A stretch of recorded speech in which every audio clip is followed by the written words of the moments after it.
ಎಲ್ಲರಿಗೂ ನಮಸ್ಕಾರ. ನೀವು ಕೇಳ್ತಾ ಇರೋದು ರೇಡಿಯೋ ಶಿವಮೊಗ್ಗ 90.8 FM ಸಮುದಾಯ ಬಾನುಲಿ, ಭರವಸೆಗಾಗಿ ಭವಿಷ್ಯಕ್ಕಾಗಿ ನಮ್ಮ ಬಾನುಲಿ. ಇದು ಮ್ಯಾಕ್ಸಿಮಮ್ ಆರೋಗ್ಯ ವಿತ್ ಸುಬ್ಬಯ್ಯ ಕಾರ್ಯಕ್ರಮ. ನಾನು ಪವಿತ್ರ ದಿನೇಶ್.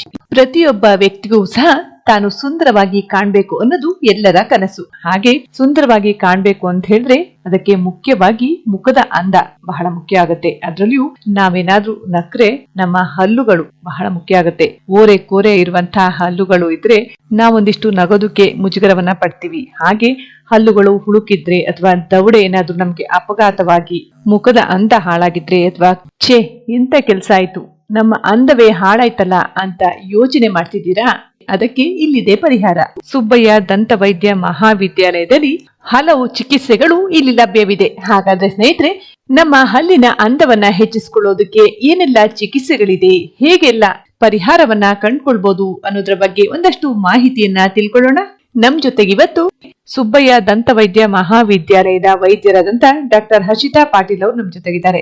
ಇವರು HG ಮಲ್ಲಿಕಾರ್ಜುನಪ್ಪ ಮತ್ತು ಶ್ರೀಮತಿ ಮೀನಾಕ್ಷಿಯವರ ಪುತ್ರಿಯಾದಂತಹ ಡಾಕ್ಟರ್ ಹರ್ಷಿತಾ ಪಾಟೀಲ್ ಇವರು ಬೆಂಗಳೂರಿನ ಶ್ರೀ ಕೃಷ್ಣದೇವರಾಯ ದಂತ ವೈದ್ಯ ಮಹಾವಿದ್ಯಾಲಯದಲ್ಲಿ MDS ಅನ್ನ ಗೋಲ್ಡ್ ಮೆಡಲ್ ಪಡೆದು ಉತ್ತೀರ್ಣರಾಗಿರುವಂತಹ ಶ್ರೀಮತಿ ಹರ್ಷಿತಾ ಪಾಟೀಲ್ ಇವರು ಪ್ರಸ್ತುತ ಪುರಲೆಯ ಸುಬ್ಬಯ್ಯ ದಂತ ವೈದ್ಯ ಮಹಾವಿದ್ಯಾಲಯದಲ್ಲಿ ಓರಲ್ ಅಂಡ್ ಮ್ಯಾಕ್ಸೋಫೇಶಿಯಲ್ ಪ್ರಾಸ್ತರಾಟಿಸ್ಟ್ ಆಗಿ ಕಾರ್ಯನಿರ್ವಹಿಸ್ತಾ ಇದ್ದಾರೆ. ಹಾಗೂ ಅಲ್ಲಿ ಇಂಪ್ಲಾಂಟಾಲಜಿಸ್ಟ್ ಆಗಿ ಕೂಡ ಕಾರ್ಯನಿರ್ವಹಿಸ್ತಾ ಇರುವಂತಹ ಶ್ರೀಮತಿ ಹರ್ಷಿತಾ ಪಾಟೀಲ್ ಇವರು ನಮ್ಮ ಇವತ್ತಿನ ಮ್ಯಾಕ್ಸಿಮಮ್ ಆರೋಗ್ಯ ವಿತ್ ಸುಬ್ಬಯ್ಯ ಕಾರ್ಯಕ್ರಮದಲ್ಲಿ ಭಾಗವಹಿಸಿ ಹಲ್ಲಿನ ಕುರಿತಾಗಿ ಒಂದಷ್ಟು ಮಾಹಿತಿ ಹೇಳ್ತಾರೆ. ಕೇಳೋಣ ಬನ್ನಿ.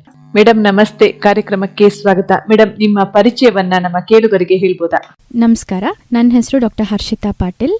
ಓರಲ್ ಅಂಡ್ ಮ್ಯಾಕ್ಸಿಲೋಫೇಶಿಯಲ್ ಪ್ರಾಸ್ತೋಡಾಂಟಿಸ್ಟ್ ಆಗಿ ವರ್ಕ್ ಮಾಡ್ತಾ ಇದ್ದೀನಿ. ಅಲ್ಲಿ ರೀಡರ್ ಆಗಿದ್ದೀನಿ ಇವಾಗ. ನಿಮ್ಮ ಪರಿಚಯವನ್ನ ಕೇಳಿ ತುಂಬಾ ಖುಷಿ ಆಯ್ತು ಮೇಡಮ್. ಹಾಗೆ ನಿಮ್ಮ ಡಿಪಾರ್ಟ್ಮೆಂಟಿನ ಸ್ಪೆಷಾಲಿಟಿ ಏನು ಅಂತ ಹೇಳ್ಬೋದಾ? ನಮ್ದು ಎಸ್ಪೆಷಲಿ ನಮ್ಮ ಡಿಪಾರ್ಟ್ಮೆಂಟ್ ಸ್ಪೆಷಾಲಿಟಿ ಬಂದು, ಈಗ ಹೇಗೆ ನೀವು ಮೆಡಿಕಲ್ ಡಿಪಾರ್ಟ್ಮೆಂಟ್ ಅಲ್ಲಿ ಪ್ರತಿಯೊಂದು ಅಂಗಕ್ಕೂ ತಂದೆ ಆದ ಸೆಪರೇಟ್ ಸ್ಪೆಷಾಲಿಟಿ ಇರುತ್ತೆ, ಅದೇ ರೀತಿ ಈವನ್ ಡೆಂಟಲ್ ಅಲ್ಲೂ ಕೂಡ. ಬಾಯಿ ಅಂದ ತಕ್ಷಣ ಬರೀ ಎಲ್ಲ ಡೆಂಟಿಸ್ಟ್ಗಳದ್ದು ಸೇಮ್ ಅದೇ ಸ್ಪೆಷಾಲಿಟಿ ಅಂತ ಬರೋದಿಲ್ಲ. ಎಕ್ಸಾಂಪಲ್, ಈಗ ಒಸಡು ಇತ್ತು ಅಂತ ಹೇಳಿದ್ರೆ ಒಸಡನ್ನ ನೋಡೋದಕ್ಕೆ ಸೆಪ್ರೇಟ್ ಒಂದು ಡಿಪಾರ್ಟ್ಮೆಂಟ್ ಇದೆ. ಸೊ ಅದೇ ರೀತಿ ಏನಾದರೂ ಮಿಸ್ಸಿಂಗ್ ಇತ್ತು ಅಂತ ಹೇಳಿದ್ರೆ ಎಲ್ಲಿ ಏನು ಇರೋದಿಲ್ಲ, ಆರ್ಟಿಫಿಷಿಯಲ್ ಆಗಿ ನಾವು ಅದು ಆ ಜಾಗದಲ್ಲಿ ಏನು ಇರ್ತೀವಿ ಅದಕ್ಕೆ ಪ್ರಾಸ್ಥೆಟಿಕ್ ಅಂತ ಏನು ಕರಿತೀವಿ. ಸೊ ಆ ಮಿಸ್ಸಿಂಗ್ ಪೋರ್ಷನಲ್ಲಿ ಇಡೋದು ಜಾಗದ ಸ್ಪೆಷಾಲಿಟಿನೇ ಸೆಪ್ರೇಟ್ ಇರುತ್ತೆ. ಅದೇ ಥರ ಮಕ್ಕಳ ವಿಭಾಗ ಬೇರೆ ಇರುತ್ತೆ. ಹಾಗೆ ನಿಮಗೆ ಹಲ್ ತೆಗಿಯೋ ಡಿಪಾರ್ಟ್ಮೆಂಟೇ ಬೇರೆ, ಸರ್ಜರಿ ಡಿಪಾರ್ಟ್ಮೆಂಟೇ ಬೇರೆ, ಓರಲ್ ಸರ್ಜರಿ ಅಂತ ಕರಿತೀವಿ, ಆ ಡಿಪಾರ್ಟ್ಮೆಂಟೇ ಬೇರೆ ಇರುತ್ತೆ. ಅದೇ ಥರ ನಿಮಗೆ ರೂಟ್ ಕೆನಾಲ್ ಮಾಡಲಿಕ್ಕೆ ಎಂಡೋಡಾಂಟಿಕ್ಸ್ ಅಂತ ಹೇಳಿ ಡಿಪಾರ್ಟ್ಮೆಂಟ್ ಇರುತ್ತೆ. ಅದೇ ರೀತಿ ಇದು ಒಂದು ಓರಲ್ ಆ್ಯಂಡ್ ಮ್ಯಾಕ್ಸಿಲೋಫೇಶಿಯಲ್ ಪ್ರಾಸ್ತೋಡಾಂಟಿಕ್ಸ್ ಅಂತ ಹೇಳಿ ಡಿಪಾರ್ಟ್ಮೆಂಟ್ ಇರೋದು. ನಿಮ್ಮ ಡಿಪಾರ್ಟ್ಮೆಂಟ್ ಅಲ್ಲಿ ಯಾವ ರೀತಿಯ ಚಿಕಿತ್ಸೆಯನ್ನ ಕೊಡಲಾಗುತ್ತೆ ಮೇಡಮ್, ಅದ್ರ ಬಗ್ಗೆ ಸ್ವಲ್ಪ ಮಾಹಿತಿ ಹೇಳ್ಬೋದಾ? ಸೊ ನಮ್ಮ ಡಿಪಾರ್ಟ್ಮೆಂಟ್ ಅಲ್ಲಿ ಏನೇನು ಕೆಲಸಗಳು ಮಾಡ್ತೀವಿ ಅಂತ ಹೇಳಿದ್ರೆ, ಯಾವುದೇ ರೀತಿಯಾಗಿರೋ ಮಿಸ್ಸಿಂಗ್ ಇರೋದ್ರು, ಸೊ ಹಲ್ಲಿರ್ಬೋದು ಅಥವಾ ನಿಮ್ಮದು ಈಗ ಎಕ್ಸಾಂಪಲ್ ಕ್ಯಾನ್ಸರ್ ಪೇಷಂಟ್ಸ್ ಅಲ್ಲಿ ಮೂಗು, ಕಣ್ಣು, ಬಾಯಿ, ಸೊ ಈ ರೀತಿಯಾಗಿ ಅದನ್ನು ನ್ಯೂಕ್ಲಿಯೇಟ್ ಮಾಡಿ ತೆಗಿಬೇಕಾಗಿರುತ್ತೆ. ಕ್ಯಾನ್ಸರ್ ಇರೋ ಟೈಮಲ್ಲಿ ಸರ್ಜರಿ ಮಾಡಿ ಅದನ್ನೆಲ್ಲ ರಿಮೂವ್ ಮಾಡಿರ್ತಾರೆ. ಸೊ ಆ ಥರ ಪೋರ್ಷನ್ಸನ್ನು ರಿಪ್ಲೇಸ್ ಮಾಡಲಿಕ್ಕೆ, ಅಕಸ್ಮಾತ್ ನಿಮಗೆ ಡೊನೇಷನ್ ಆಗಲಿಲ್ಲ, ಆರ್ಗನ್ ಡೊನೇಷನ್ ಆಗಲಿಲ್ಲ, ಅಥವಾ ಅಷ್ಟು ನಮ್ಮ ಕಡೆ ನಾವು ಎಕನಾಮಿಕಲಿ ಇಲ್ಲ ಅಂದಾಗ, ಬಟ್ ಪ್ರಾಸ್ಥೆಟಿಕಲಿ ನಾವು ರಿಪ್ಲೇಸ್ಮೆಂಟ್ ಮಾಡಿದಾಗ ಏನಿರುತ್ತೆ, ಜಸ್ಟ್ ಈಗ ನೋಡೋದಕ್ಕೆ ವಿಜುವಲ್ ವೈಸ್ ನಿಮ್ದು ಎಸ್ಥೆಟಿಕ್ ವೈಸ್ ಇಂಪ್ರೂವ್ ಆಗುತ್ತೆ. ನೋಡ್ಲಿಕ್ಕೆ ಅಲ್ಲಿ ಆ ಜಾಗದಲ್ಲಿ ಕಣ್ಣಿದೆ ಅಂತನೋ ಬೆರಳಿದೆ ಅಂತನೋ ಅಂತ ಕಾಣಿಸುತ್ತೆ. ಫಂಕ್ಷನಿಂಗ್ ಎಲ್ಲಾ ಪೇಷಂಟ್ಸ್ ಅಲ್ಲೂ ಫಂಕ್ಷನಿಂಗ್ ಆಗ್ಲಿಕ್ಕೆ ಆಗಲ್ಲ. ಅದು ಕೆಲವೊಂದೊಂದು ಟೈಮಲ್ಲಿ ಫಂಕ್ಷನಿಂಗ್ ಇರುವಂತದ್ದು ಕೊಡ್ತೀವಿ, ಕೆಲವೊಂದೊಂದು ಟೈಮಲ್ಲಿ ಅದು ನಾನ್ ಫಂಕ್ಷನಲ್ ಇರುತ್ತೆ, ಬಟ್ ನೋಡ್ಲಿಕ್ಕೆ ಇದೆ ಅನ್ನೋ ರೀತಿ ಇರುತ್ತೆ. ಸೊ ಆ ಒಂದು ಡಿಪಾರ್ಟ್ಮೆಂಟ್ ಬರುತ್ತೆ. ಇದರಲ್ಲಿ ಮತ್ತೆ ನಾವು ಏಜ್ಡ್ ಪೀಪಲ್ ಅಂದರೆ ಸೀನಿಯರ್ ಸಿಟಿಸನ್ಸ್ ಏನಿರ್ತಾರೆ, ಒಂದು ಏಜ್ ಆದಮೇಲೆ ಏನು ಹಲ್ ಸೆಟ್ಟನ್ನು ಹಾಕಿಸ್ಕೊಳ್ತಾರೆ, ಅದ್ರದ್ದು ಸ್ಪೆಷಾಲಿಟಿನೂ ಇದೇ ಡಿಪಾರ್ಟ್ಮೆಂಟಲ್ಲೇ ನಾವು ಡೀಲ್ ಮಾಡ್ತೀವಿ. ಅದು ಬಿಟ್ಟು ನೆಕ್ಸ್ಟು ನಿಮಗೆ ಈಗ ಕ್ಯಾಪ್ ಹಾಕೋದಿರ್ಬೋದು ಅಥವಾ ಬ್ರಿಡ್ಜ್ ಹಾಕೋದಿರ್ಬೋದು, ಒಂದು ಹಲ್ಲು ಎರಡು ಹಲ್ಲು ಹೋಗಿರುತ್ತೆ, ಆ ಜಾಗದಲ್ಲಿ ಮಿಸ್ಸಿಂಗನ್ನು ರಿಪ್ಲೇಸ್ ಮಾಡೋದು ನಮ್ಮ ಡಿಪಾರ್ಟ್ಮೆಂಟಿಂದ ಸ್ಪೆಷಾಲಿಟಿ ಇರುತ್ತೆ. ಸೊ ಈಗ ಈ ಡಿಪಾರ್ಟ್ಮೆಂಟಲ್ಲಿ ಲೇಟೆಸ್ಟಾಗಿ ನಾವು ನಿಮ್ಗೇನು ಕೊಡಬೇಕು ಅಥವಾ ಲೇಟೆಸ್ಟ್ ಟ್ರೀಟ್ಮೆಂಟ್ ಪ್ಲಾನ್ಸ್ ಏನೇನಿದೆ ಅದೊಂದು ಪ್ರತಿಯೊಂದೂ ನಾವು ನಮ್ಮ ಸುಬ್ಬಯ್ಯ ಡೆಂಟಲ್ ಕಾಲೇಜಲ್ಲಿ ಮಾಡ್ತಾ ಇದ್ದೀವಿ. ನಾವು ಇಂಪ್ಲಾಂಟ್ಸಿಂದ ಹಿಡಿದು ಪ್ರತಿಯೊಂದೂ ಏನಿರುತ್ತೆ, ನಮ್ಮದು ಸ್ಮೈಲ್ ಡಿಸೈನಿಂಗ್ ಇರ್ಬೋದು, ಒಬ್ಬರು ನಗೋಳುವಾಗ ಅದೆಲ್ಲ ಹಲ್ಲುಗಳು ಅಲೈನ್ ಆಗಿರುತ್ತಾ ಅಥವಾ ಒಂದು ಮೇಲೆ ಕೆಳಗೆ ಇರುತ್ತೆ, ಉಚ್ಚ ಗೀಚ ಇರುತ್ತೆ, ಆಚೆ ಈಚೆ ಇರುತ್ತೆ. ಸೊ ಅದು ಎಲ್ಲದನ್ನು ಕೂಡ ಕರೆಕ್ಟಾಗಿ ನಾವೊಂದು ಏನು ನಮ್ಮದು ರೇಷಿಯೋ ಪ್ರಕಾರ, ಟೆಕ್ಸ್ಟ್ ಬುಕ್ ಪ್ರಕಾರ ಏನು ಹೀಗೆ ಇದ್ರೇ ಚೆನ್ನಾಗಿ ಕಾಣುತ್ತೆ ನಗು ಅಂತ ಏನಿರುತ್ತೆ, ಆ ರೀತಿಯಾಗಿ ನಾವು ಅದನ್ನು ಮಾಡ್ಯುಲರ್ ಮಾಡ್ಕೊಳ್ಬೋದು ನಾವು ಅದನ್ನು. ಸೊ ಅದನ್ನು ಟ್ರೀಟ್ ಮಾಡ್ತೀವಿ. ಅದು ಬಿಟ್ಟು ನಿಮಗೆ ಈ ಇಂಪ್ಲಾಂಟ್ ಸೆಕ್ಷನ್ ಅಂತ ಏನು ಹೇಳಿದೆ, ಇದನ್ನು ಸ್ಕ್ರೂ ಟ್ರೀಟ್ಮೆಂಟ್ ಅಂತಲೂ ನಾವು ಲೇಮನ್ ಟರ್ಮಲ್ಲಿ ಕರಿತೀವಿ, ಸ್ಕ್ರೂ ಟ್ರೀಟ್ಮೆಂಟ್ ಅಂತ ಹೇಳಿ. ಈ ಸ್ಕ್ರೂ ಟ್ರೀಟ್ಮೆಂಟ್ ಅಂತ ಹೇಳಿದ್ರಲ್ಲ ಮೇಡಮ್, ಅದ್ರ ಬಗ್ಗೆ ಒಂದಷ್ಟು ಮಾಹಿತಿಯನ್ನ ನಮ್ಮ ಕೇಳುಗರಿಗೆ ಹೇಳ್ಬೋದಾ? ಅಂದರೆ ಈ ಸ್ಕ್ರೂಸ್ ಆರ್ ನಥಿಂಗ್ ಬಟ್ ಈಗ ಬೋನ್ ಮುರಿದೋದಾಗ ಹೇಗೆ ಜೋಡಣೆ ಮಾಡಲಿಕ್ಕೆ ನಾವು ಟೈಟಾನಿಯಂ ಸ್ಕ್ರೂಸ್ ಯೂಸ್ ಮಾಡ್ತೀವಿ, ಸಿಮಿಲರ್ ಕೈಂಡ್ ಆಫ್ ಮಟೀರಿಯಲ್. ಇದರಲ್ಲಿ ಟೈಟಾನಿಯಂ ಇರುತ್ತೆ, ಜಿರ್ಕೋನಿಯಂ ಇರುತ್ತೆ, ಈ ರೀತಿ ಬೇರೆ ಬೇರೆ ಥರದ್ದು ಮಟೀರಿಯಲ್ನ ಯೂಸ್ ಮಾಡಿರ್ತಾರೆ. ಸೊ ಬಾಡಿಗೆ ಅದು ಖಂಡಿತವಾಗ್ಲೂ ಯಾವುದೋ ಹೊರಗಡೆದು ಏನೋ ಹಾಕದೇ ಇರೋವಂಥ ಮಟೀರಿಯಲ್ ಅಂತೂ ಅಲ್ಲ. ಸೊ ಮಟೀರಿಯಲ್ ವೈಸ್ ನಮ್ಮ ಬಾಡಿಗೆ ಹೊಂದ್ಕೊಳ್ಳೋ ಅಂಥದ್ದೇ ಮಟೀರಿಯಲ್ ಇರುತ್ತದು. ಹಳೆ ಕಾಲದಲ್ಲೆಲ್ಲ ಏನು ಮಾಡ್ತಿದ್ವಿ, ಈಗ ಕನ್ವೆನ್ಷನಲ್ ಡೆಂಚರ್ಸ್ ಅಂತ ಏನು ಹೇಳ್ತೀವಿ, ಅದು ಹೇಗಿತ್ತು ನಮ್ಮದು ಅಂತ ಹೇಳಿದ್ರೆ, ಹಲ್ಲು ಸೆಟ್ಟು, ಇವಾಗ ಹಲ್ಲೇನೂ ಇಲ್ಲ ಅವ್ರ ಬಾಯಲ್ಲಿ, ಅದನ್ನು ಜಸ್ಟ್ ನಾವು ಅದನ್ನು ಅಳತೆ ತೊಗೊಂಡು ಆ ಜಾಗದಲ್ಲಿ ಹಲ್ಲು ಸೆಟ್ಟನ್ನು ಕೂರಿಸ್ತಿದ್ವಿ. ಸೊ ಅಲ್ಲಿ ಮೂಳೆ ಸವ್ದೋಗಿರುತ್ತೆ ಕೆಲವೊಂದೊಂದು ಪೇಷಂಟ್ಸಲ್ಲಿ. ಸೊ ಮೂಳೆ ಇದ್ದಾಗ ಅದು ಟೈಟಾಗಿ ಒಂದು ಸಕ್ಷನ್ ಇರುತ್ತೆ, ಅದನ್ನು ಮಾತಾಡುವಾಗ ಬೈಟ್ ಮಾಡುವಾಗೆಲ್ಲ ಒಂದು ಒಳ್ಳೆ ಮೆಕ್ಯಾನಿಕಲ್ ಫೋರ್ಸಲ್ಲಿ ಇಟ್ಕೊಳ್ಳುತ್ತೆ. ಬಟ್ ನಿಮಗೆ ಮೂಳೆ ಸವ್ತಾ ಇದ್ದಾಗ ಏನಾಗುತ್ತೆ, ತುಂಬ ಮೂಳೆ ಸವ್ದಿರೋ ಟೈಮಲ್ಲಿ ಅದು ನಿಲ್ಲಲ್ಲ. ಸೊ ನಿಲ್ಲದೆ ಇರ್ಬೇಕಾದ್ರೆ ಮಾತಾಡುವಾಗ ಹೊರಗೆ ಬಂದು ಬಿದ್ದುಬಿಡೋದು, ಈ ಥರ ಅವ್ರಿಗೂ ಡಿಸ್ಕಂಫರ್ಟ್ ಆಗುತ್ತೆ. ಏಜ್ ಆದವರು ಮನೇಲಿ ಇದ್ದಾಗ, ಪ್ರತಿಯೊಬ್ಬರು ಮನೇಲೂ ಇರ್ತಾರೆ, ಇದ್ದಾಗ ಅವರಿಗೆ ಅದರದ್ದು ಎಕ್ಸ್ಪೀರಿಯನ್ಸ್ ಚೆನ್ನಾಗಿರುತ್ತೆ. ನೀವು ಹೇಳ್ದಾಗೆ ಈ ಸ್ಕ್ರೂ ಟ್ರೀಟ್ಮೆಂಟ್ ಮಾಡಿಸ್ಕೊಳ್ಳೋದಕ್ಕೆ ಏನಾದರೂ ಏಜ್ ಲಿಮಿಟ್ ಅಂತ ಇದೆಯಾ? ಇಷ್ಟೇ ವರ್ಷದೊಳಗೆ ಮಾಡಿಸ್ಕೋಬೇಕು ಅಥವಾ ಇಷ್ಟು ವರ್ಷದ ನಂತರ ಮಾಡಿಸ್ಲಿಕ್ಕೆ ಬರಲ್ಲ ಅಂತ ಆ ಥರ ಏನಾದರೂ ಇದೆಯಾ? ಇಂಪ್ಲಾಂಟ್ಸ್ ಅನ್ನೋದು ಏಜ್ ಲಿಮಿಟ್ ಇದೆ ಅಂತ ಇಲ್ಲ. ಸೊ ಅದೇನಿದ್ರು ನಿಮ್ಮದು ಒಂದು ಬಾಡಿ ಕಂಡೀಷನ್ ನೋಡಿ ನಾವು ಅದು ಹಾಕ್ಬೋದಾ ಹಾಕಬಾರ್ದಾ ಅಂತ ಹೇಳ್ತೇವೆ. ಯಾವ್ಯಾವ ಥರ ಪೇಷಂಟ್ಸಲ್ಲಿ ಯೂಸ್ ಮಾಡ್ಬೋದು ಅಂದರೆ, ಎಕ್ಸಾಂಪಲ್ ಹಲ್ಲು ಉದ್ರೋಗೋ ಪ್ರಾಬ್ಲಮ್ಮು ಈಗ ಬರೀ ವಯಸ್ಸಾದವ್ರಿಗೆ ಬರಬೇಕಂತಿಲ್ಲ. ಕೆಲವೊಬ್ಬೊಬ್ಬರಿಗೆ ಆಕ್ಸಿಡೆಂಟ್ಸ್ ಆಗಿರ್ಬೋದು, ಅಥವಾ ತುಂಬ ಸಣ್ಣ ಏಜಲ್ಲಿ ಹಲ್ಲುಗಳು ಉದ್ರೋಗೋದು ಒಂದು ಅಗ್ರೆಸಿವ್ ಪೆರಿಯೋಡಾಂಟೈಟಿಸ್ ಅಂತ ಒಂದು ಒಸಡಿಂದ ಪ್ರಾಬ್ಲಮ್ ಇದೆ. ಸೊ ಆ ಪ್ರಾಬ್ಲಮ್ ಇದ್ದವರಿಗೆ ಹಲ್ಲುಗಳ ಸಂಧಿಯಲ್ಲೆಲ್ಲ ಜಾಸ್ತಿ ಬೇಗ ಕಸ ತುಂಬಿ ಮೂಳೆಗಳು ಸವ್ದು ಆ ಹಲ್ಲುಗಳು ಬೇಗ ಅಲ್ಲಾಡಿ ಉದುರ್ಬಿಡುತ್ತೆ. 30-35 ಏಜಿಗೆಲ್ಲ ಅವ್ರಿಗೆಲ್ಲ ಹಲ್ಲು ಉದ್ರೋಗಿರುತ್ತೆ. ಸೊ ಆ ಥರ ಪೇಷಂಟ್ಸಲ್ಲಿ ಅವರು 35 ಇಯರ್ಸ್ಗೆ ಹಲ್ಲು ಸೆಟ್ ಹಾಕ್ಕೊಂಡು ಲೈಫ್ ಲಾಂಗ್ ಅದರಲ್ಲೇ ಲೀಡ್ ಮಾಡ್ಲಿಕ್ಕೆ ಆಗಲ್ಲ ಅಲ್ಲ. ಸೊ ಅಂಥ ಪೇಷಂಟ್ಸಲ್ಲಿ ನಾವೇನು ಮಾಡ್ತೀವಿ, ಇಂಪ್ಲಾಂಟ್ಸ್ನ ಸಜೆಸ್ಟ್ ಮಾಡ್ತೀವಿ. ಸೊ ಇಂಪ್ಲಾಂಟ್ಸ್ನ ಸಜೆಸ್ಟ್ ಮಾಡೋದಕ್ಕಿಂತ ಮುಂಚೆನೂ ನಾವು ಅವ್ರದ್ದು ಒಂದು ಬೋನ್ ರಿಪೋರ್ಟ್ ತೊಗೊಂಡು ನೋಡ್ತೀವಿ. CBCT ಅಂತ ಒಂದು ಮಾಡಿಸ್ಕೊಂಡು ಎಷ್ಟು ಮಟ್ಟಿಗೆ ಬೋನ್ ಇದೆ, ಆ ಕ್ವಾಲಿಟಿ ಆಫ್ ಬೋನ್ ಏನಿದೆ. ಸೊ ನಮ್ಗೆ ಅದು ಕ್ವಾಲಿಟಿ ಆಫ್ ಬೋನ್ ಅನ್ನೋದು ಸಪ್ರೇಟ್ ಕ್ಯಾಟಗರೀಸ್ ಇರುತ್ತೆ. ಸೊ ನಮ್ಮ ಕ್ಯಾಟಗರಿಗೆ ಅದು ಬರುತ್ತಾ, ಕ್ವಾಲಿಟಿ ಆಫ್ ಬೋನ್ ಹೊಂದುತ್ತಾ ಅಂತ ಅದನ್ನು ನೋಡ್ಕೊಳ್ತೀವಿ. ಮತ್ತು ಹೈಟ್ ಎಷ್ಟಿದೆ, ನಮ್ಮ ಸ್ಕ್ರೂ ಸೈಜ್ ಎಷ್ಟಿರುತ್ತೆ, ಹೈಟ್ ಎಷ್ಟಿರುತ್ತೆ, ಮಿನಿಮಮ್ ಹೈಟ್ ಇರಬೇಕಾಗತ್ತೆ. ಸೊ ಇಲ್ಲದೆ ಇರೋ ಟೈಮಲ್ಲಿ ಏನು ಮಾಡ್ತೀವಿ, ಬೇರೆ ಕಡೆಯಿಂದ ಮೂಳೆ ಪೀಸನ್ನು ತೆಗೆದು ಆ ಜಾಗಕ್ಕೆ ಹಾಕಿ ಗ್ರಾಫ್ಟಿಂಗ್ ಅಂತ ಮಾಡ್ಕೊಳ್ತೀವಿ. ಓ, ಈ ತರ ಫೆಸಿಲಿಟಿನೂ ಇದೆಯಾ? ಹೌದು, ಅದೂ ಇದೆ. ಬಟ್ ಅದೇ ದ ಸೇಮ್ ಟೈಮ್ ಪೇಷಂಟಿಗೆ ಏನು ಬೇರೆ ಸಿಸ್ಟಮಿಕ್ ಕಂಡೀಷನ್ಸ್ ಇದೆಯಾ ಇಲ್ವಾ ಅದೂ ಅಪ್ಲೈ ಆಗುತ್ತೆ. ಎಕ್ಸಾಂಪಲ್ ಶುಗರ್ ಪೇಷಂಟ್ ಇದ್ದಾರಾ, BP ಪೇಷಂಟ್ ಇದ್ದಾರಾ, ಇದೆಲ್ಲದೂ ಟಿಕ್ ಆಗಿ ನಮಗೆ ಅದೆಲ್ಲ ಏನೂ ತೊಂದರೆ ಇಲ್ಲ ಅಂತ ಹೇಳಿದ ಟೈಮಲ್ಲಿ ಈ ಥರ ಗ್ರಾಫ್ಟಿಂಗ್ ಪ್ರೊಸೀಜರ್ಸ್ನು ಕೂಡ ಟ್ರೈ ಮಾಡಿ ನಾವು ಇಂಪ್ಲಾಂಟ್ಸ್ನ ಹಾಕ್ಕೊಳ್ಬೋದು. ಶುಗರ್ ಪೇಷಂಟ್ ಅವರೆಲ್ಲ ಹಾಕ್ಲಿಕ್ಕೆ ಬರಲ್ವಾ? ಬರುತ್ತೆ. ಶುಗರ್ ಪೇಷಂಟ್ ಹಾಕಬಾರ್ದು ಅಂತಿಲ್ಲ. ಬಟ್ ಏನಂದ್ರೆ ಶುಗರ್ ಪೇಷಂಟಲ್ಲಿ ನಾವು ಕಂಡೀಷನ್ಸ್ನ ಚೆಕ್ ಮಾಡ್ಕೊಳ್ಬೇಕಾಗತ್ತೆ. ಲೈಕ್ ಅವ್ರದ್ದು ಶುಗರ್ ಎಷ್ಟಿದೆ, ಕಂಟ್ರೋಲಲ್ಲಿ ಇದೆಯಾ ಇಲ್ವಾ, ನೆಕ್ಸ್ಟ್ ಕಂಟ್ರೋಲಿಗೆ ಬರ್ಲಿಕ್ಕಾಗತ್ತಾ. ಆ್ಯಂಡ್ ಶುಗರ್ ಪೇಷಂಟ್ಸಲ್ಲಿ ಹೀಲಿಂಗ್ ಸ್ವಲ್ಪ ಡಿಲೇ ಆಗುತ್ತೆ. ಆ ಥರ ಟೈಮಲ್ಲಿ ಇಂಪ್ಲಾಂಟ್ಸ್ ಎಷ್ಟು ದಿನ ತಗೊಳ್ಳೋದು ಹೀಲ್ ಆಗಲಿಕ್ಕೆ, ನಾವು ಒಂದ್ಸಲ ಸ್ಕ್ರೂ ಹಾಕಿದ್ಮೇಲೆ ಅದ್ರ ಮೇಲೆ ಕ್ಯಾಪನ್ನು ತಗೊಳ್ಳಿಕ್ಕೆ ಅಳತೆ ಸಪ್ರೇಟ್ ತಗೊಳ್ಬೇಕಾಗತ್ತೆ. ಸೊ ನಾರ್ಮಲ್ ಪೇಷಂಟ್ಸಲ್ಲಿ ನಾವು ಒಂದು 2-3 ಮಂತ್ಸ್ ಇಲ್ಲ 6 ಮಂತ್ಸ್ ತನಕ ಬಿಡ್ತೀವಿ. ಶುಗರ್ ಪೇಷಂಟ್ಸಲ್ಲಿ ಅದು ಎಷ್ಟು ದಿನ ಬಿಡಬೇಕಾಗತ್ತೆ. ಸೊ ಆ ಥರ ಕಂಡೀಷನ್ಸ್ನೆಲ್ಲ ನಾವು ಟಿಕ್ ಮಾಡಿಕೊಂಡು ನಮ್ಗೆ ಅದೆಲ್ಲ ನಮ್ಗೆ ಓಕೆ ಅನ್ಸುತ್ತೆ ಅಂದಾಗ, ಸೊ ಡೆಫಿನೆಟ್ಲಿ ಶುಗರ್ ಇರೋರು ಹಾಕಿಸ್ಕೊಳ್ಬೋದು, BP ಇರೋರು ಹಾಕಿಸ್ಕೊಳ್ಬೋದು, ಎಲ್ಲ ಥರ ಪೇಷಂಟ್ಸನ್ನು ಹಾಕಿಸ್ಕೊಳ್ಬೋದು. ಸೊ ಪ್ರತಿಯೊಂದು ಪೇಷಂಟು ಡಿಫರ್ ಆಗುತ್ತೆ. ಸೊ ಎಲ್ಲ ಶುಗರ್ನು ನಾವು ಜನರಲೈಸ್ ಮಾಡೋಕ್ಕಾಗಲ್ಲ, ಎಲ್ಲ BP ಜನರಲೈಸ್ ಮಾಡೋಕ್ಕಾಗಲ್ಲ. ಪ್ರತಿಯೊಂದು ಪೇಷಂಟು ಕೂಡ ಡಿಫ್ರೆಂಟ್ ಇರುತ್ತೆ. ಆ ಮೊಮೆಂಟಿಗೆ ಅವ್ರದ್ದು ಓಕೆ ಅಂತ ಅನಿಸಿದಾಗ, ನಮ್ಗೆ ಅವ್ರ CBCT ರಿಪೋರ್ಟ್ ಇರ್ಬೋದು, ಸ್ಕ್ಯಾನ್ ರಿಪೋರ್ಟ್ಸ್ ಎಲ್ಲ ಓಕೆ ಅಂತ ಅನಿಸಿದ್ರೆ, so they can definitely go for ಇಂಪ್ಲಾಂಟ್ಸ್ನ ಮಾಡಿಸ್ಕೊಳ್ಬೋದು. ಈಗ ಇರೋದ್ರಲ್ಲಿ ಬೆಸ್ಟ್ ಪೋರ್ಷನ್ ಅಂದರೆ ಬೆಸ್ಟ್ ಪಾರ್ಟ್ ಆಫ್ ಟ್ರೀಟ್ಮೆಂಟ್ ಅಂದರೆ ಇಂಪ್ಲಾಂಟ್ ಅಂತ ಹೇಳಿ, ಇಂಪ್ಲಾಂಟ್. ಸೊ ಇದು ಇಂಪ್ಲಾಂಟಾಲಜಿ ಅಂತಲೇ ಸಪ್ರೇಟ್ ಡಿಪಾರ್ಟ್ಮೆಂಟ್. ಆವಾಗಲೇ ಹೇಳಿದೆ, ಪೀಡಿಯಾಟ್ರಿಕ್, ಕನ್ಸರ್ವೇಟಿವ್ ಈ ರೀತಿ ಹಲ್ಲಿನಲ್ಲಿ ಸಪ್ರೇಟ್ ಸ್ಪೆಷಾಲಿಟಿಯಲ್ಲಿ ಇಂಪ್ಲಾಂಟಾಲಜಿ ಅನ್ನೋದೇ ಒಂದು ಡಿಪಾರ್ಟ್ಮೆಂಟು. ಸೊ ಅದನ್ನು ಕೂಡ ನಮ್ಮ ಸುಬ್ಬಯ್ಯದಲ್ಲಿ ಫೆಸಿಲಿಟಿ ಇದೆ. ಸೊ ಈ ಇಂಪ್ಲಾಂಟಾಲಜಿ ಡಿಪಾರ್ಟ್ಮೆಂಟಲ್ಲಿ ನಾವು ಈ ಸ್ಕ್ರೂಗಳನ್ನ ಹಾಕ್ತೇವೆ. ಸೊ ಯಾವ ಜಾಗದಲ್ಲಿ ಹಲ್ಲು ಇರೋದಿಲ್ಲ ಆ ಜಾಗದಲ್ಲಿ ಈ ಸ್ಕ್ರೂಗಳನ್ನ ಹಾಕಿ, ಇದು ಏನು ಮಾಡುತ್ತೆ, ಈ ಸ್ಕ್ರೂ ನಿಮ್ದು ಏನು ಬೇರಿರುತ್ತೆ, ಹಲ್ಲಿನ ಬೇರು, ಆ ಜಾಗಕ್ಕೆ ಸ್ಕ್ರೂ ಹೋಗುತ್ತೆ. ಮೇಲ್ಗಡೆ ನಾವು ಕ್ಯಾಪ್ ಕೊಡೋ ಜಾಗದಲ್ಲಿ ನಾವು ಅಟ್ಯಾಚ್ ಮಾಡಿ ಕ್ಯಾಪ್ ಕೊಡ್ತೀವಿ, ಕೂರುತ್ತೆ. ಹೌದು. ಈ ಸ್ಕ್ರೂ ಟ್ರೀಟ್ಮೆಂಟ್ ಹೇಗೆಲ್ಲ ಮಾಡಿಸ್ಕೊಡೋದು ಅಂತ ಹೇಳಿದ್ರಿ. ಹಾಗೆ ಈ ಸ್ಕ್ರೂ ಟ್ರೀಟ್ಮೆಂಟ್ ಮಾಡಿಸ್ಕೊಂಡವ್ರಿಗೆ ಇಷ್ಟು ವರ್ಷ ತನಕ ಅವಧಿ ಅಂತ ಏನಾದರೂ ಇದೆಯಾ? ಅದರ ನಂತರದಲ್ಲಿ ಮತ್ತೆ ಮಾಡಿಸ್ಕೋಬೇಕಾ ಏನು? ಲೈಫ್ ಡಿಫರ್ ಆಗುತ್ತೆ. ಅಗೇನ್ ಒಂದೊಂದು ಪೇಷಂಟಿಂದು ಒಂದೊಂದು ಡಿಫ್ರೆಂಟ್ ಏನು ಹೇಳ್ತಾರೆ ಕೆಪಾಸಿಟಿ ಇರುತ್ತೆ. ಈ ಸ್ಕ್ರೂನ ಈಗ ಎಕ್ಸಾಂಪಲ್ ಎಕ್ಸಾಂಪಲ್ ನಾವು ಮೂಳೆನ ಹೀಲ್ ಮಾಡ್ಲಿಕ್ಕೆ ಹೇಗೆ ಮೂಳೆಗೆ ಫಿಟ್ ಮಾಡ್ತೀವಿ ಅದೇ ರೀತಿ ಡ್ರಿಲ್ ಮಾಡಿ ಹಾಕಿರೋದ್ರಿಂದ ಇದು ಮೂಳೆಗೆ ಹೊಂದ್ಕೊಂಡ್ಬಿಡುತ್ತೆ.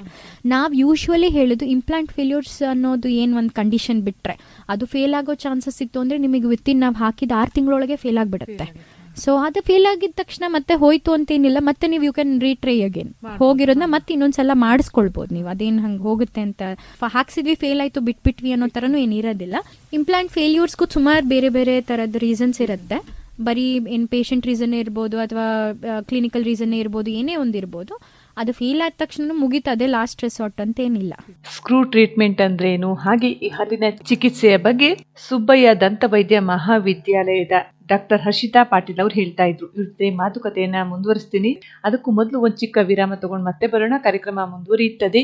ಇದು ಮ್ಯಾಕ್ಸಿಮಮ್ ಆರೋಗ್ಯ ವಿತ್ ಸುಬ್ಬಯ್ಯ ಕಾರ್ಯಕ್ರಮ. ನಾನು ಪವಿತ್ರ ದಿನೇಶ್. ನೀವು ಕೇಳ್ತಾ ಇರೋದು ರೇಡಿಯೋ ಶಿವಮೊಗ್ಗ 90.8 FM ಸಮುದಾಯ ಬಾನುಲಿ, ಭರವಸೆಗಾಗಿ ಭವಿಷ್ಯಕ್ಕಾಗಿ. ಮತ್ತೊಮ್ಮೆ ಮ್ಯಾಕ್ಸಿಮಮ್ ಆರೋಗ್ಯ ವಿತ್ ಸುಬ್ಬಯ್ಯ ಕಾರ್ಯಕ್ರಮಕ್ಕೆ ಆತ್ಮೀಯ ಸ್ವಾಗತ. ನೀವು ಕೇಳ್ತಾ ಇರೋದು ರೇಡಿಯೋ ಶಿವಮೊಗ್ಗ 90.8 FM ಸಮುದಾಯ ಬಾನುಲಿ, ಭರವಸೆಗಾಗಿ ಭವಿಷ್ಯಕ್ಕಾಗಿ ನಮ್ಮ ಬಾನುಲಿ. ಇದು ಮ್ಯಾಕ್ಸಿಮಮ್ ಆರೋಗ್ಯ ವಿತ್ ಸುಬ್ಬಯ್ಯ ಕಾರ್ಯಕ್ರಮ. ನಾನು ಪವಿತ್ರ ದಿನೇಶ್. ನಮ್ ಜೊತೆಗೆ ಇವತ್ತು ಸುಬ್ಬಯ್ಯ ದಂತ ವೈದ್ಯ ಮಹಾವಿದ್ಯಾಲಯದ ವೈದ್ಯರಾದಂತ ಡಾಕ್ಟರ್ ಹರ್ಷಿತಾ ಪಾಟೀಲ್ ಅವರು ನಮ್ ಜೊತೆಗಿದ್ದಾರೆ. ಇವರು ಹಲ್ಲಿನ ಚಿಕಿತ್ಸೆಯ ಕುರಿತಾಗಿ ಮಾಹಿತಿಯನ್ನ ಹೇಳ್ತಾ ಇದ್ರು. ಈಗ ಸಹ ಇನ್ನಷ್ಟು ವಿಚಾರಗಳನ್ನ ಹೇಳ್ತಾರೆ, ಕೇಳೋಣ ಬನ್ನಿ. ಮೇಡಮ್, ಈ ಸ್ಕ್ರೂ ಚಿಕಿತ್ಸೆಯನ್ನ ಮಾಡಿಸ್ಕೊಂಡವರಿಗೆ ಆಹಾರ ಪದ್ಧತಿ ಇಂಥದೇ ಆಹಾರ ತಿನ್ಬೇಕು ಅಂತ ಹೇಳಿ ಏನಾದ್ರೂ ನಿಯಮ ಇದೆಯಾ? ಸ್ಟಾರ್ಟಿಂಗ್ ಅಲ್ಲಿ ನಾವು ಅವ್ರಿಗೆ ಕ್ಯಾಲ್ಸಿಯಮ್ಮು ಬೇರೆ ಸಪ್ಲಿಮೆಂಟ್ಸ್ ಕೊಟ್ಟಿರ್ತೀವಿ. ನಾವು ಅವ್ರಿಗೆ ಏನು ಸರ್ಜರಿ ಮಾಡಿದ ತಕ್ಷಣ ಇಮಿಡಿಯೇಟ್ ಆಗಿ ಗಟ್ಟಿ ಪದಾರ್ಥ ತಿನ್ನೋದಿರ್ಬೋದು ಅಥವಾ ಅವರಿಗೆ ಸಾಫ್ಟ್ ಡಯಟ್ ಮೇಂಟೈನ್ ಮಾಡಕ್ ಹೇಳಿರ್ತೀವಿ. ಅದೆಲ್ಲ ಸ್ವಲ್ಪ ನೋಡ್ಕೋಬೇಕಾಗತ್ತೆ. ಗಟ್ಟಿ ಕಚ್ಚೋದು ಮಾಡೋ ಹಾಗಿಲ್ಲ ಇಂಪ್ಲಾಂಟ್ ಜಾಗದಲ್ಲಿ. ಬಟ್ ಎನಿವೇಸ್ ಆ ಇಂಪ್ಲಾಂಟ್ ನಿಮ್ಮ ಮೂಳೆ ಒಳಗಿರುತ್ತೆ, ಅದೇನ್ ಬಾಯಲ್ಲಿರೋದಿಲ್ಲ. ಸೊ ಹಾಗಾಗಿ ನೀವು ಏನ್ ತಿಂದ್ರು ಅಲ್ಲಿ ಡೈರೆಕ್ಟ್ ಆಗಿ ಎಫೆಕ್ಟ್ ಅಂತೂ ಆಗಲ್ಲ. ಬಟ್ ಆದಷ್ಟು ನಾವು ನಮ್ಮ ಡಯಟ್ ಅನ್ನು ಕಂಟ್ರೋಲ್ ಮಾಡಿದಾಗ ಅದಕ್ಕೆ ಹೀಲ್ ಆಗಕ್ಕೆ ನಾವು ಟೈಮ್ ಕೊಟ್ಟಾಗ ಆಗತ್ತೆ. ಸೊ ಜಾಸ್ತಿ ಅದ್ರ ಮೇಲೆ ಪ್ರೆಷರ್ ಹಾಕಿದಾಗ ಹೀಲಿಂಗ್ ಡಿಲೇ ಆಗತ್ತೆ. ಸೊ ಆ ಒಂದು ರೀಸನ್. ಹೌದೌದು. ಸೊ ಅದು ಹೀಲಿಂಗ್ ಏನು ಪ್ರೈಮರಿ ಹೀಲಿಂಗ್ ಪ್ರೋಸೆಸ್ ಇರುತ್ತೆ, ಆ ಪ್ರೋಸೆಸ್ ಎಲ್ಲ ಆರಾಮಾಗಿ ಚೆನ್ನಾಗಿ ಹೀಲ್ ಆಗಕ್ಕೆ ಬಿಟ್ರೆ ನಿಮ್ಗೆ ಅದೊಂದು ಲಾಂಗಿವಿಟಿ ಸಿಗುತ್ತೆ ಅನ್ನೋದು ಒಂದಿರುತ್ತೆ. 5 to 10 years ಅಂತೂ ಇಂಪ್ಲಾಂಟ್ ಹಾಕ್ಸ್ಕೊಳ್ದವ್ರು ಯಾರೂ ನಾವು ಅದ್ರ ಬಗ್ಗೆ ಮತ್ತೆ ನಾವು ಅದು ಕಂಪ್ಲೇಂಟ್ಸೇ ನೋಡೋದಿಲ್ಲ. 5 to 10 years ಇರುತ್ತೆ, ಮೇಂಟೆನೆನ್ಸ್ ಇರುತ್ತೆ. ಮೇಂಟೆನೆನ್ಸ್ ಫೇಸ್ ಎಲ್ಲಾ ಟ್ರೀಟ್ಮೆಂಟ್ಗಳಿಗೂ ಇರುತ್ತೆ. ಬರೀ ಇದು ಒಂದು ಅಂತಲ್ಲ, ಯಾವುದೇ ಒಂದು ಟ್ರೀಟ್ಮೆಂಟ್ ಮಾಡಿಸ್ಕೊಂಡ್ರು ನಾವು ಈಗ ಒಂದು ಹಲ್ಲಿ ಕ್ಯಾಪ್ ಹಾಕ್ಸ್ಕೊಳ್ತೀವಿ ಅನ್ಕೊಳ್ಳಿ, ಹಾಕ್ಸ್ಕೊಂಡ್ಬಿಟ್ಟು 15 ವರ್ಷ ನಾವು ಹಂಗೆ ಬಿಟ್ಬಿಟ್ರೆ ಅದನ್ನ ಮೇಂಟೈನ್ ಮಾಡ್ದಲೇ ಇದ್ರೆ ಅದು ಹೋಗೋದೆ, ಅದೂ ಕೂಡ ಒಂದು ಫೇಲ್ಯೂರೇನೆ. ಸೊ ಹಾಗಾಗಿ ಮೇಂಟೆನೆನ್ಸ್ ಫೇಸ್ ಅನ್ನೋದು ಇರುತ್ತೆ. ನಾವು ಲೈಕ್ ಯೂಶಲಿ ಸಜೆಸ್ಟ್ ಮಾಡೋ ಅಟ್ಲೀಸ್ಟ್ 6 months ಒನ್ಸ್ ಒಂದು ಡೆಂಟಿಸ್ಟ್ ವಿಸಿಟ್, ಜಸ್ಟ್ ಹೋಗಿ ಒಂದು ವಿಸಿಟ್ ಮಾಡಿ ಏನೇನಿದೆ ಏನೇನಿಲ್ಲ ನೋಡ್ಕೊಂಡು ಒಂದು ಹೆಜ್ಜೆ ಬರೋದು ನಾವು ನಾರ್ಮಲ್ ಆಗಿ ಹೇಳ್ತೀವಿ. ನೀವು ಈ ಥರ ಇಂಪ್ಲಾಂಟು ಆ ಥರದ್ದೆಲ್ಲ ಟ್ರೀಟ್ಮೆಂಟ್ ಮಾಡಿಸ್ಕೊಂಡಾಗಂತೂ maintenance phase is must and should, ಅದು ಇರಲೇಬೇಕಾಗುತ್ತೆ. ಪ್ರತಿ ತಿಂಗಳು ಟ್ರೀಟ್ಮೆಂಟ್ ಮಾಡಿಸ್ಬೇಕಾ ಹೇಗೆ? ಪ್ರತಿ ತಿಂಗಳಂತಿಲ್ಲ, 6 months ಒನ್ಸ್, ಇಯರ್ಲಿ ಒನ್ಸ್ ನೀವು ಜಸ್ಟ್ ಹೋಗಿ ವಿಸಿಟ್ ಮಾಡಿ ಏನಾದರೂ ಪ್ರಾಬ್ಲಮ್ ಇದೆಯಾ, ಇಶ್ಯೂಸ್ ಇದೆಯಾ ಅಂತ ಕೇಳ್ಕೊಂಡು ನೋಡ್ಕೊಂಡು ಬರೋದಷ್ಟೇ. ಇದ್ದದ್ದನ್ನ ಮಾತ್ರ ಅಡ್ರೆಸ್ ಮಾಡ್ತೀವಿ. ಬಟ್ ಇರೋದು ಏನು ಪ್ರಾಬ್ಲಮ್ ಇರುತ್ತೆ ಅಲ್ಲಿ, ಊಟ ತಿಂಡಿ ಸಿಕ್ಕೊಳ್ತಿರೋದಿರ್ಬೋದು ಅಥವಾ ಬೇರೆ ಏನಾದರೂ ಇಶ್ಯೂಸ್ ಇರ್ಬೋದು. ಕೆಲವೊಮ್ಮೆ ನಾವು ಸಿಮೆಂಟ್ ಮಾಡಿರೋದು ಬಿಚ್ಕೊಂಡು ಲೂಸ್ ಆಗಿರುತ್ತೆ, ಸೊ ಸ್ಕ್ರೂಸ್ ಲೂಸ್ ಆಗ್ತಾ ಹೋಗುತ್ತೆ. ಅದು ಹಾಗೆ ಬಿಟ್ಟರೆ ಮುರ್ಕೊಳ್ಳೋ ಚಾನ್ಸಸ್ ಇರುತ್ತೆ. ಸೊ ಆ ಟೈಮಲ್ಲಿ ಸ್ಕ್ರೂ ಟೈಟ್ನಿಂಗ್ ಇರ್ಬೋದು, ಮತ್ತೆ ಸಿಮೆಂಟ್ ಹಾಕಿ ನಾವು ವಾಪಸ್ ಅದನ್ನ ಮೇಲೆ ಇಡೋದಿರ್ಬೋದು. ಸೊ ಆ ಥರದ್ದೆಲ್ಲ ಮಾಡ್ಕೊಳ್ಳೋದು. ಮೇಡಮ್, ಇದುವರೆಗೆ ಸ್ಕ್ರೂ ಟ್ರೀಟ್ಮೆಂಟ್ ಅಂದ್ರೆ ಏನು ಅಂತ ತಿಳಿಸ್ಕೊಟ್ರಿ ನಮ್ಮ ಕೇಳುಗರಿಗೆ. ಹಾಗೆ ಈಗ ಹಲ್ಲೆಲ್ಲ ಸ್ವಲ್ಪ ಹುಳುಕ ಆಗಿದ್ರೆ ಅಥವಾ ಏನಾದ್ರು ಪ್ರಾಬ್ಲಮ್ ಇದ್ರೆ ಕ್ಯಾಪ್ ಹಾಕ್ಸ್ತಾರಲ್ಲ, ಈ ರೀತಿಯ ಕ್ಯಾಪ್ ಹಾಕ್ಸ್ತಾ ಕೂಡ ಎಷ್ಟು ದಿನ ಅಂತ ಲೈಫ್ ಇರುತ್ತೆ ಆ ಕ್ಯಾಪ್ಗೆ? ಕ್ಯಾಪ್ ಅನ್ನೋದ್ರಲ್ಲಿ ಬೇರೆ ಬೇರೆ ತರದ ಕ್ಯಾಪ್ಗಳಿದೆ, ವೆರೈಟೀಸ್ ಆಫ್ ಕ್ಯಾಪ್ ಇದೆ. ಈಗ ಬರೀ ಕ್ಯಾಪ್ ನಾವು ಈಗ ಮಾತಾಡುವಾಗ ಬರೀ ಒಂದು ಕ್ಯಾಪ್ ಅಂತ ಹೇಳ್ತೀವಿ. ಈಗ ನಮ್ಗೆ ಅದ್ರಲ್ಲಿ ಎಷ್ಟು ಡಿಫ್ರೆಂಟ್ ಟೈಪ್ಸ್ ಇದೆ ಅಂತ ಹೇಳಿದ್ರೆ, ಸ್ಟೀಲಿನ ಥರದ್ದಿದೆ, ಹಲ್ ಥರನೇ ಕಾಣೋದಿದೆ, ಒಳಗೆ ಸ್ಟೀಲು ಮೇಲೆ ಹಲ್ ಕಲರ್ದು, ಫುಲ್ಲೂ ಹಲ್ಲೆ, ಈ ಥರ ಬೇರೆ ಬೇರೆ. ಈಗ ಜಿರ್ಕೋನಿಯಾ ಅನ್ನೋದು latest material running in the market zirconia ಅಂತ. ಸೊ ಅದರದ್ದು ಕೂಡ ಕ್ಯಾಪ್ಸ್ ಇದ್ದಾವೆ, ಅದರದ್ದು ಕೂಡ ಕ್ರೌನ್ಸ್ ಇದ್ದಾವೆ. ಮೋಸ್ಟ್ ಆಫ್ ದ ಎಲ್ಲ ಕ್ರೌನ್ಸನ್ನು ನಾವು ಇಲ್ಲೇ ನಮ್ಮ ಲ್ಯಾಬಲ್ಲೇ ಮಾಡ್ಕೊಳ್ತೀವಿ ಕಾಲೇಜಲ್ಲಿ. ಅದನ್ನ ಬಿಟ್ಟು ಹೊರಗಡೆ ಲ್ಯಾಬ್ಗೂ ಕೂಡ ಕಳಿಸ್ತಾ ಇರ್ತೀವಿ ನಾವು ಅವಾಗವಾಗ. ಅದು again depends on the case, patient requirement case ನೋಡ್ಕೊಂಡು ಕಳಿಸ್ತೀವಿ. ಕ್ಯಾಪ್ ಎಲ್ಲದೂ ಚೆನ್ನಾಗೇ ಇರುತ್ತೆ, ಯಾವುದು ಚೆನ್ನಾಗಿಲ್ದೇ ಇರೋ ಕ್ಯಾಪ್ ಅಥವಾ ಒಂದು ಕ್ಯಾಪ್ ಹಾಕಿದ್ರೆ 10 ವರ್ಷ 15 ವರ್ಷ ಅಂತಲ್ಲ, 15-20 years ನೀವು ಕ್ಯಾಪ್ ಹಾಕೋದ್ರ ಮೇಲೂ ಡಿಪೆಂಡ್ ಆಗುತ್ತೆ. ಯಾವ ರೀತಿ ನೀವು ಎಲ್ಲಿ ಅಳತೆ ತಗೊಳ್ತೀರಾ, ಹೇಗೆ ಅಳತೆ ತಗೋತೀರಾ ಅದ್ರ ಮೇಲೂ ಡಿಪೆಂಡ್ ಆಗುತ್ತೆ.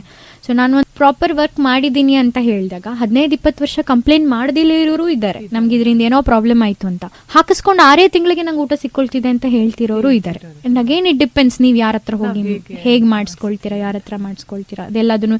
ಈಗ ಒಂದೊಂದು ಸ್ಪೆಷಾಲಿಟಿ ಅಂತ ಯಾಕೆ ಮಾಡಿರ್ತೀವಿ ಅಂದರೆ, ಡಿಪೆಂಡಿಂಗ್ ಆನ್ ಲೈಕ್ ಟ್ರೀಟ್ಮೆಂಟ್ ಎಲ್ಲರೂ ಮಾಡ್ಬೋದು, ಇವ್ರು ಮಾಡಬಾರ್ದು ಅವ್ರು ಮಾಡಬಾರ್ದು ಅಂತ ಇಲ್ಲ, ಎಲ್ಲರೂ ಡಾಕ್ಟರ್ಸನ್ನೇ ಡೆಂಟಿಸ್ಟ್ಗಳೇ, ಸೊ ಎಲ್ಲರೂ ಟ್ರೀಟ್ ಮಾಡ್ಬೋದು. ಬಟ್ ಅದೊಂದು ಸ್ಪೆಷಾಲಿಟಿ ಬೇಸ್ಡ್ ನಾವು ಪ್ರಾಕ್ಟೀಸ್ ಮಾಡ್ತಾ ಇದ್ದೀವಿ ಕಾಲೇಜಲ್ಲೂ ಕೂಡ ಅದೇ ಇದನ್ನೇ ಫಾಲೋ ಮಾಡ್ತಾ ಇರೋದು ನಾವು.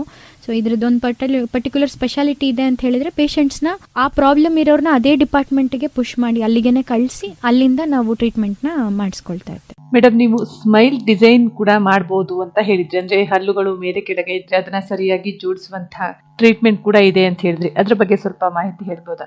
ಸ್ಮೈಲ್ ಡಿಸೈನಿಂಗ್ ಅಂತ ಹೇಳಿದ್ವಿ. ಸೊ ನಾವು ನೋಡಿದ ತಕ್ಷಣ ಒಂದು ಸ್ಮೈಲಲ್ಲಿ ನೋಡಿ ನಾವು ಅದನ್ನ ಇದು ಮಾಡ್ಕೊಳ್ತೀವಿ. ಸೊ ಫಸ್ಟ್ ಇಂಪ್ರೆಷನ್ ಅದು mostly it will be your first impression. ನಾವು ನೋಡಿದ ತಕ್ಷಣ ಹೇಗೆ ಸ್ಮೈಲ್ ಮಾಡ್ತಾರೆ ಅವ್ರು ನಮ್ಮ ಹತ್ರ ಅನ್ನೋದು. ಸೊ ಆ ನೋಡೋ ಟೈಮಲ್ಲೇ ಆಚೆ ಈಚೆ ಇತ್ತು ಅಂತ ಹೇಳಿದ್ರೆ ಅಥವಾ ಸ್ವಲ್ಪ ಗ್ಯಾಪ್ಸ್ ಇದೆ ಹಲ್ ಮಧ್ಯದಲ್ಲಿ ಅಂತ ಹೇಳಿದಾಗೆಲ್ಲ ಒಂದು ಪೋರ್ಷನ್ ಬಂದು ನಿಮ್ಮದು ಕ್ಲಿಪ್ ಟ್ರೀಟ್ಮೆಂಟ್ ಅಂತ ಏನು ಹೇಳ್ತಾರೆ, ಆರ್ಥೋಡಾಂಟಿಕ್ ಟ್ರೀಟ್ಮೆಂಟ್ ಅಂತ ಏನು ಹೇಳ್ತೀವಿ, ಅದನ್ನು ಮಾಡಿಸ್ಕೊಳ್ಬೇಕಾಗತ್ತೆ. ಬಟ್ ಕೆಲವೊಂದೊಂದು ಕಂಡೀಷನ್ಸಲ್ಲಿ ಅದಕ್ಕಿಂತ ಬೆಟರ್ ಆಗಿ ನಿಮಗೆ ರಿಸಲ್ಟ್ಸು ಈವನ್ ಪ್ರಾಸ್ಥೋಡಾಂಟಿಕ್ ಡಿಪಾರ್ಟ್ಮೆಂಟಲ್ಲೂ ಸಿಗುತ್ತೆ.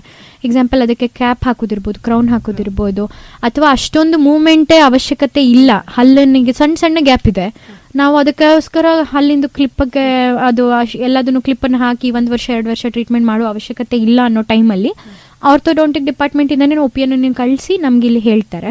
ಅಂಥ ಟೈಮಲ್ಲಿ ನಾವು ಆರ್ಟಿಫಿಷಿಯಲಿ ಅದನ್ನು ಸ್ಮೈಲ್ ಡಿಸೈನಿಂಗನ್ನು ಪ್ಲ್ಯಾನ್ ಮಾಡ್ತೀವಿ. ಸೊ ಅದಕ್ಕಂತನೂ ಕೂಡ ಸಾಫ್ಟ್ವೇರ್ ಇದೆ. ಸೊ ಆ ಸಾಫ್ಟ್ವೇರಲ್ಲಿ ನಿಮ್ಮದು ಪಿಕ್ಚರ್ಸು, ಫೋಟೋಗ್ರಾಫ್ಸು, ನಿಮ್ಮದು ಹಲ್ಲಿಂದ ಹೈಟು, ವಿಡ್ತು ಎಲ್ಲದನ್ನು ಹಾಕಿದರೆ ಆಟೋಮೆಟಿಕ್ಲಿ ಅದು ಎಷ್ಟು ಇರಬೇಕು ರೇಷಿಯೋ, ದೊಡ್ಡದು ಎಷ್ಟು ಇರಬೇಕು, ಮಧ್ಯದ ಹಲ್ಲು ದೊಡ್ಡದಿರುತ್ತೆ, ಅದು ಪಕ್ಕದ ಹಲ್ಲು ಚಿಕ್ಕದಿರುತ್ತೆ, ಕೋರೆ ಹಲ್ಲು ಚೂರು ದೊಡ್ಡದಿರುತ್ತೆ. ಸೊ ಅದಕ್ಕೆ ಅದೊಂದು ರೇಷಿಯೋ ಇದೆ.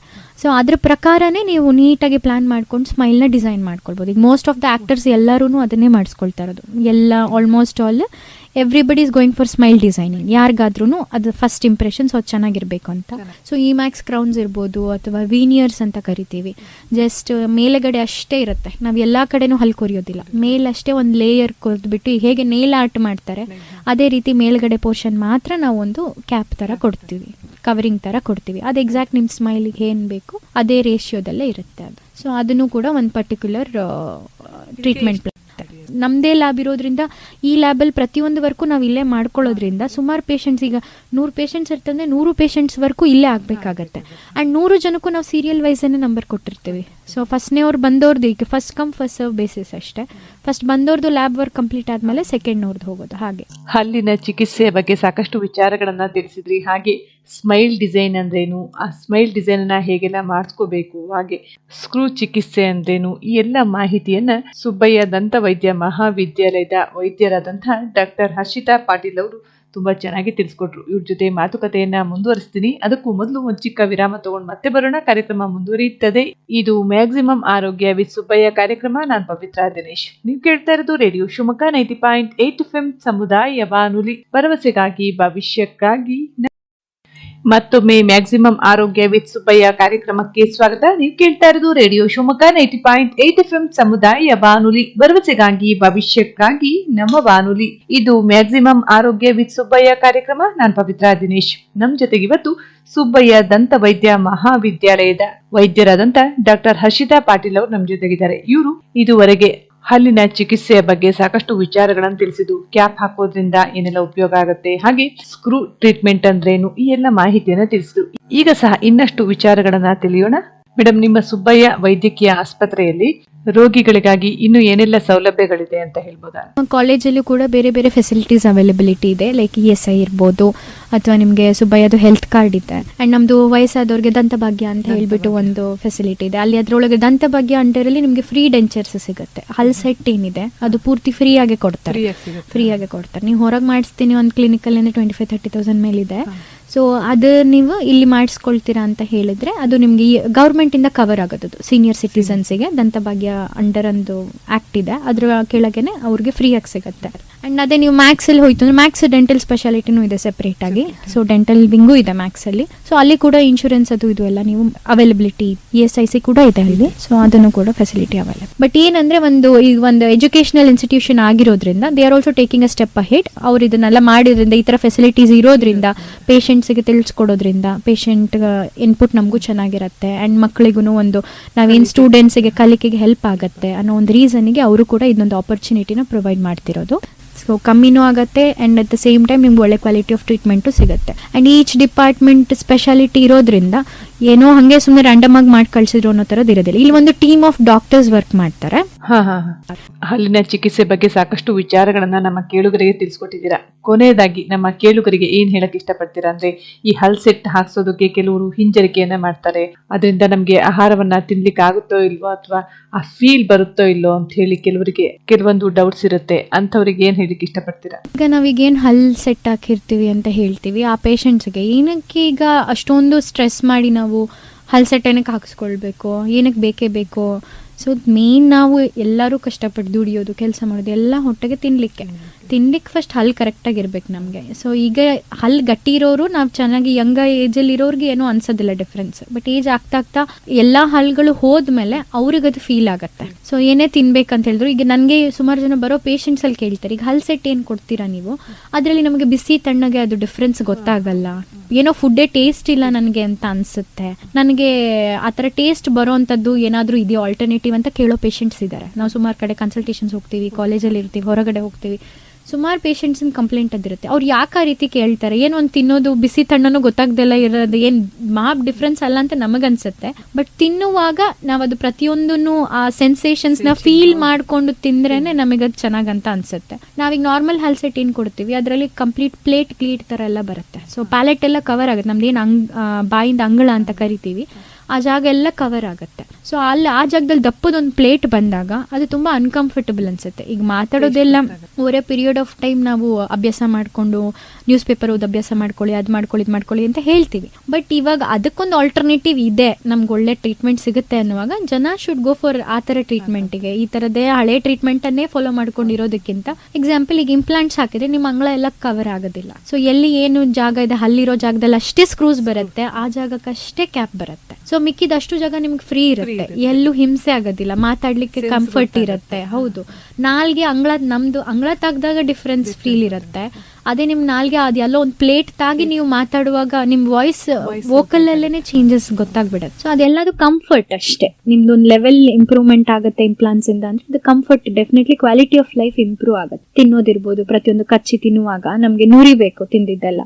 ಸೊ ಅದು ನಿಮ್ಗೆ ಇಂಪ್ರೂವ್ಮೆಂಟ್ ಆಗುತ್ತೆ ಅನ್ನೋ ಒಂದು ರೀಸನಿಗೆ ನಾವು ನಿಮ್ಗೆ ಇಂಪ್ಲಾಂಟ್ಸ್ ಅನ್ನ ಸಜೆಸ್ಟ್ ಮಾಡಿ. ಮೇಡಮ್, ಮತ್ತೊಂದು ಪ್ರಶ್ನೆ, ಈ ಇಂಪ್ಲಾಂಟ್ಸ್ ನ ರೋಗಿ ಅಥವಾ ವ್ಯಕ್ತಿ ಯಾವಾಗ ಪ್ಲಾನ್ ಮಾಡಬೇಕು ಅಂತ ಹೇಳ್ಬೋದಾ? ಈಗ ಯಾವಾಗಲೇ ನಾನು ಹೇಳಿದಾಗೆ ಕೆಲವೊಂದು ಕ್ರೈಟೀರಿಯಾನ ನಾವು ನೋಡ್ಕೊಳ್ಬೇಕಾಗತ್ತೆ ಅಂತ ಅಂದೆ. ಈಗ ನಾವು ಇಂಪ್ಲಾಂಟ್ ಪ್ಲಾನ್ ಮಾಡ್ಬೇಕಾದ್ರೆ ಕೆಲವೊಂದು ನೋಡ್ಕೋಬೇಕಾಗತ್ತೆ. ನಮ್ಮ ಹತ್ರ ದುಡ್ಡಿದೆ, ಹಾಕ್ಸ್ಕೊಳಕ್ಕಾಗತ್ತೆ, ನಮಗೆ ಟೈಮ್ ಇದೆ, ಇಂಟ್ರೆಸ್ಟು ಇದೆ ಅಂತ ಹೇಳಿದ್ರು ಅವರಲ್ಲಿ ಇನಫ್ ಮೂಳೆ ಇರೋದಿಲ್ಲ. ಎಷ್ಟು ಬೇಕು ಅಷ್ಟು ಮೂಳೆನೇ ಇಲ್ಲ ಅಂತ ಅಂದಾಗ ನೀವು ಏನು ಕೊಡ್ತೀನಿ ಅಂತ ಹೇಳಿದ್ರು, ನಾವು ಗ್ರಾಫ್ಟಿಂಗ್ ಮಾಡಿದ್ರು ಅಲ್ಲಿ ಆಗದೆ ಇರೋ ಅಂತ ಅಷ್ಟು ಮೂಳೆ ಸವ್ತಾ ಇದ್ದಾಗ ನಾವು ಅದನ್ನ ಮಾಡ್ಲಿಕ್ಕಾಗಲ್ಲ.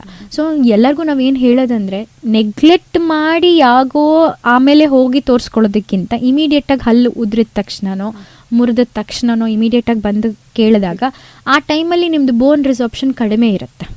Over a period of time ತುಂಬ ದಿನ ಆದಾಗ ಹಲ್ ಸೆಟ್ಟೆ ಹಾಕಿಸ್ಕೊಳ್ಳೋದೆ ಒಬ್ಬರು ಅಜ್ಜನೋ ಮನೆಯಲ್ಲಿ ಒಂದು 5 years ಕಳೆದ್ರೆ ಸಾಕು, ಅಲ್ಲಿ ಏನೂ ಇರೋದೇ ಇಲ್ಲ. ಅದೇ ಅವ್ರು ಹಲ್ ಸೆಟ್ ಹಾಕಿಸ್ಕೊಂಡು ತಿನ್ಲಿಕ್ಕೆ ಸ್ಟಾರ್ಟ್ ಮಾಡಿದ್ರೆ ಅವರಲ್ಲಿ ಬೋನ್ ರಿಸಾರ್ಪ್ಷನ್ ರೇಟ್ ಇರುತ್ತೆ, ಅವರಲ್ಲೂ ಮೂಳೆ ಸವ್ತಾ ಇರುತ್ತೆ, ಬಟ್ ಅಷ್ಟು ಫಾಸ್ಟ್ ಇರಲ್ಲ. ನಮ್ಗಲ್ಲಿ ಏನೂ ಇಲ್ಲ ಮೇಲ್ಗಡೆ ನುರಿಯೋದಕ್ಕೆ ಮಾಡೋದಕ್ಕೆ, ಬರೀ ದವಡೆಯಲ್ಲಿ ನಾವು ಕಚ್ತಾ ಇದೀವಿ, ಬರೀ ದವಡೆಯಲ್ಲಿ ತಿಂತಾ ಇದ್ದೀವಿ, ಎಲ್ಲ ಫೋರ್ಸು ಕೂಡ ದವಡೆ ಮೂಳೆ ಮೇಲೆ ಹೋಗಿ ನಿಮ್ಗದು ಸವಿಯತ ಜಾಸ್ತಿ ಇರುತ್ತೆ. ಅದೇ ನಾವು ಆವಾಗಲೇ ಮಾತಾಡಿದಾಗೆ precaution is better than cure ಅನ್ನೋದು ಒಂದು. ಸೊ ಲೈಕ್ ನಾವು ಆಮೇಲೆ ಏನೋ ಮಾಡ್ತೀವಿ, ಟ್ರೀಟ್ಮೆಂಟ್ ಮಾಡಿಸ್ಕೊಳ್ತೀವಿ ಅನ್ನೋದಕ್ಕಿಂತ ಮುಂಚೆ ನಾವು ಸಜೆಸ್ಟ್ ಮಾಡೋದು ಎಲ್ಲರಿಗೂ ಮುಂಚೆನೇ ಪ್ರಿಕಾಷನ್ಸ್ ತಗೊಳ್ಳಿ ಓರಲ್ ಹೈಜೀನ್ ಬಗ್ಗೆ ಅಂತ ಹೇಳೋದು. ತುಂಬ ನೆಗ್ಲೆಕ್ಟ್ ಮಾಡ್ತೀವಿ ನಾವು, ಬಾಯಿನ ತುಂಬ ನೆಗ್ಲೆಕ್ಟ್ ಮಾಡ್ತೀವಿ. ಬಟ್ ಬಾಯಿ is the most important thing. ನಮ್ಮ ದೇಹ ಹೆಂಗಿದೆ ಅಂತ ಗೊತ್ತಾಗಕ್ಕೆ ನಿಮ್ಗೊಬ್ರು ಬಾಯಿಲಿರೋ ಇದನ್ನು ನೋಡಿದ್ರೆ ಚೆಕ್ ಮಾಡಿದ್ರೆ ಗೊತ್ತಾಗತ್ತಂತೆ ನಿಮಗೆ. ಸೊ ಏನೊಂದು ಮೈಕ್ರೋ ಆರ್ಗ್ಯಾನಿಸಮ್ಸ್ ಇರ್ಬೋದು, ಬಾಯಲ್ಲಿರೋ ನಿಮ್ದು ಹಲ್ಲುಗಳ ಕಂಡೀಷನ್ ಇರ್ಬೋದು, ಸುಮಾರು ನಮ್ಮದು ಸಿಸ್ಟಮಿಕ್ ಕಂಡೀಷನ್ಸು ಹಲ್ಲು ಹೇಗಿದೆ ಅಂತ ನೋಡಿಕೊಂಡೇ ನಾವು ಕಂಡುಹಿಡಿದ್ಬಿಡ್ಬೋದು. ಎಕ್ಸಾಂಪಲಿಗೆ ಯಾರಿಗೊಬ್ರಿಗೆ ಆ್ಯಸಿಡಿಟಿ ಇದೆ, ಗ್ಯಾಸ್ಟ್ರೈಟಿಸ್ ಇದೆ, ರಿಗರ್ಜಿಟೇಷನ್ಸ್ ಇದೆ ಅಂತ ಅಂದರೆ ಅವ್ರ ಹಲ್ಲಲ್ಲಿ ನಿಮಗೆ ಸವ್ತ ಕಾಣುತ್ತೆ. ಯಾಕೆಂದರೆ ಆ್ಯಸಿಡ್ಡು ರಿಗರ್ಜಿಟೇಷನ್ ಆದಾಗ ಬಾಯಲ್ಲಿ ಬರುತ್ತಲ್ಲ, ಸೊ ಆ್ಯಸಿಡೇ ನಿಮ್ಗೆ ಹೇಳುತ್ತೆ ಅಲ್ಲಿ ಪ್ರಾಬ್ಲಮ್ ಇದೆ, ಕಾಸ್ ಇದೆ ಅಂತ ಹೇಳಿಬಿಟ್ಟು. ಸೊ ಈ ಥರ ಸುಮಾರು ಥಿಂಗ್ಸನ್ನು, ಈಗ ಎಕ್ಸಾಂಪಲ್ ಶುಗರ್ ಪೇಷಂಟ್ಸಲ್ಲಿ ಒಸಡು ಪ್ರಾಬ್ಲಮ್ ಇರುತ್ತೆ, ಮೋಸ್ಟ್ ಆಫ್ ದೆಮಲ್ಲಿ ಕಸ ತುಂಬ ಪ್ರಾಬ್ಲಮ್ ಇರುತ್ತೆ ಶುಗರ್ ಇರೋರಿಗೆ. ಶುಗರ್ ಟೆಸ್ಟ್ ಮಾಡಿಸೋದಕ್ಕಿಂತ ಮುಂಚೆನೇ ನಿಮ್ಮ ಬಾಯಲ್ಲಿ ಎಲ್ಲಾದರೂ ಕ್ಯಾಲ್ಕುಲಸ್ಸಿಂದು, ಅದೇನು ನಾವು ಕಸ ಅಂತ ಹೇಳ್ತೀವಿ ಅದು ಕ್ಯಾಲ್ಕುಲಸ್ ಅಂತ ಕರಿತೀವಿ. ಸೊ ಅದನ್ನು ನಾವು ಕಟ್ಟೋದಕ್ಕೆ ಸ್ಟಾರ್ಟ್ ಆಯಿತು ಅನ್ನೋದನ್ನು ನೋಡಿಕೊಂಡ್ರೆ ನಮ್ಗೆ ಆಟೋಮೆಟಿಕ್ಲಿ ಗೊತ್ತಾಗ್ಬಿಡುತ್ತೆ ಅಲ್ಲಿ ಡೆಪಾಸಿಷನ್ ಆಫ್ ಆಗ್ತಾ ಇದೆ ಕ್ಯಾಲ್ಕುಲಸ್ಸಿಂದು. ಸೊ ಬೆಟರ್ ಏನು ಸಿಸ್ಟಮಿಕ್ ಕಂಡೀಷನ್ಸ್ ಇರುತ್ತೆ ಅಂತ. ಸೊ ಇದೇ ರೀತಿ BP ಶುಗರ್ಗೆ ನಾವೇನು ಟ್ಯಾಬ್ಲೆಟ್ಸ್ ತೊಗೊಳೋದ್ರಿಂದನೂ ಕೂಡ ಒಸಡು ಮೇಲೆ ಎಫೆಕ್ಟ್ಗಳಿರ್ತವೆ. ಸೊ ಪ್ರತಿಯೊಂದನ್ನು ನಮ್ಗೆ ಬಾಯಿಂದ ನೋಡಿ ಗೊತ್ತಾಗುತ್ತೆ. ಮಕ್ಕಳಿಗೆ ನಾವು ಏನಕ್ಕೆ ಹೇಳ್ತೀವಿ ಲೈಕ್, ಅಥವಾ ಮೋಸ್ಟ್ಲಿ ಮಕ್ಕಳಿಗೆ ನಾವು ಜಾಸ್ತಿ ಏನಕ್ಕೆ ಸಜೆಸ್ಟ್ ಮಾಡ್ತೀವಿ 2 ಸಲ ಬ್ರಷ್ ಮಾಡಿ, ಜಾಸ್ತಿ ಕೇರ್ ತೊಗೊಳ್ಳಿ ಹಾಗೆ ಹೇಳ್ತೀವಿ ಅಂದರೆ, ಹಾಲಲ್ಲಿ ಪ್ರಾಬ್ಲಮ್ ಆದಾಗ ಹೊಸ ಹಲ್ಲು ಬರುತ್ತೆ, ಇನ್ನೊಂದು ಪರ್ಮನೆಂಟ್ ಹಲ್ಲು ಬರುತ್ತೆ. ಬಟ್ ಪರ್ಮನೆಂಟ್ ಹಲ್ಲಿಗೆ ಪ್ರಾಬ್ಲಮ್ ಆದಾಗ so most of the times ಅದು ಫೈನಲ್ ಅದೇ ಒಂದು ಹಲ್ಲಿರೋದು, ಅದು ಹೋಯಿತು ಅಂದರೆ ನಾವು ಮತ್ತೆ ನಾವೇ ರಿಪ್ಲೇಸ್ ಮಾಡಬೇಕು, ಪ್ರಾಸ್ತೋಡಾಂಟಿಸ್ಗಳೇ ರಿಪ್ಲೇಸ್ ಮಾಡಬೇಕು ಅದನ್ನು. ಆ ರೀತಿ ಕಂಡೀಷನ್ ಇರುತ್ತೆ. ಸಣ್ಣದಾಗಿ ಹುಳುಕ್ ಸ್ಟಾರ್ಟ್ ಆಗಿರೋದನ್ನು ನಾವು ಆ ಹುಳುಕಿರುವಾಗ ಬರೋದಕ್ಕಿಂತ ಮುಂಚೆನೇ ಪ್ರಿವೆಂಟ್ ಮಾಡ್ಕೋಬೇಕು ಫಸ್ಟ್ ಥಿಂಗು. ಆಗಿಲ್ವಾ ಹುಳುಕಾಯ್ತಾ ಸಣ್ಣ ಹುಳುಕು, ಅದನ್ನು ಇಮಿಡಿಯೇಟಾಗಿ ನೋಡಿ ಪೇರೆಂಟ್ಸ್ ಆಗಿರ್ಬೋದು ಅಥವಾ ನಾವು ದೊಡ್ಡವ್ರು ಇರ್ಬೋದು ನೋಡಿ ಅವರಿಗೆ ಸಣ್ಣದ್ರಲ್ಲೇ ಫಿಲ್ ಮಾಡಿಸಿದ್ರೆ ಜಸ್ಟ್ ಒಂದು ಸಣ್ಣ ಸಿಮೆಂಟಲ್ಲಿ ಕೆಲಸ ಆಗೋಗ್ಬಿಡುತ್ತೆ. ಆ ಏನು ಹುಳುಕಿರುತ್ತೆ ಅದನ್ನು ರಿಮೂವ್ ಮಾಡ್ತಾರೆ, ಆ ಜಾಗಕ್ಕೆ ಆರ್ಟಿಫಿಷಿಯಲ್ ಸಿಮೆಂಟ್ ಹಾಕಿ ಬಿಡ್ತಾರೆ. ಸೊ ಅದನ್ನು ನಾವು ನೆಗ್ಲೆಕ್ಟ್ ಮಾಡಿದಾಗ ಏನಾಗಲ್ಲ, ಒಂದು ಸಣ್ಣ ಚುಕ್ಕೆ ಎಲ್ಲ ಬಿಡು, ಕಪ್ಪಗೆ ಒಂದು ಇದಿದೆ ಅಷ್ಟೇ ಬಿಡು, ಸಣ್ಣ ಹೋಲ್ ಇದೆ ಬಿಡು, ಏನಾಗಲ್ಲ. ಆ ಜಾಗದಲ್ಲಿ ಊಟ ತಿಂಡಿ ಸಿಕ್ಕೊಳ್ಳೋಕೆ ಶುರು ಆಗುತ್ತೆ. ನಾವು ತಿಂದಿದ್ದೆಲ್ಲ ಈಗ ಫಸ್ಟ್ ಲೇಯರ್ ಹಲ್ಲಿಂದ ಏನು ಮೇಲ್ಗಡೆ ಲೇಯರ್ ಇರುತ್ತೆ ಅದು ಹೊಟ್ಟೋಗ್ಬಿಟ್ಟಿರುತ್ತೆ. ಅದೇ ನಮಗೆ ಪ್ರೊಟೆಕ್ಟಿವ್ ಲೇಯರ್. ಅದು ಬೋನ್ ಅಷ್ಟೇ ಸ್ಟ್ರಾಂಗ್ ಇರುತ್ತೆ. ನಮ್ದು ಏನು ಹಿನಾಮಲ್ ಇರುತ್ತೆ ಹಲ್ಲು ವೈಟ್ ಕಲರ್ ನಾವೇನು ಕಾಣಿಸುತ್ತೆ that will be very strong.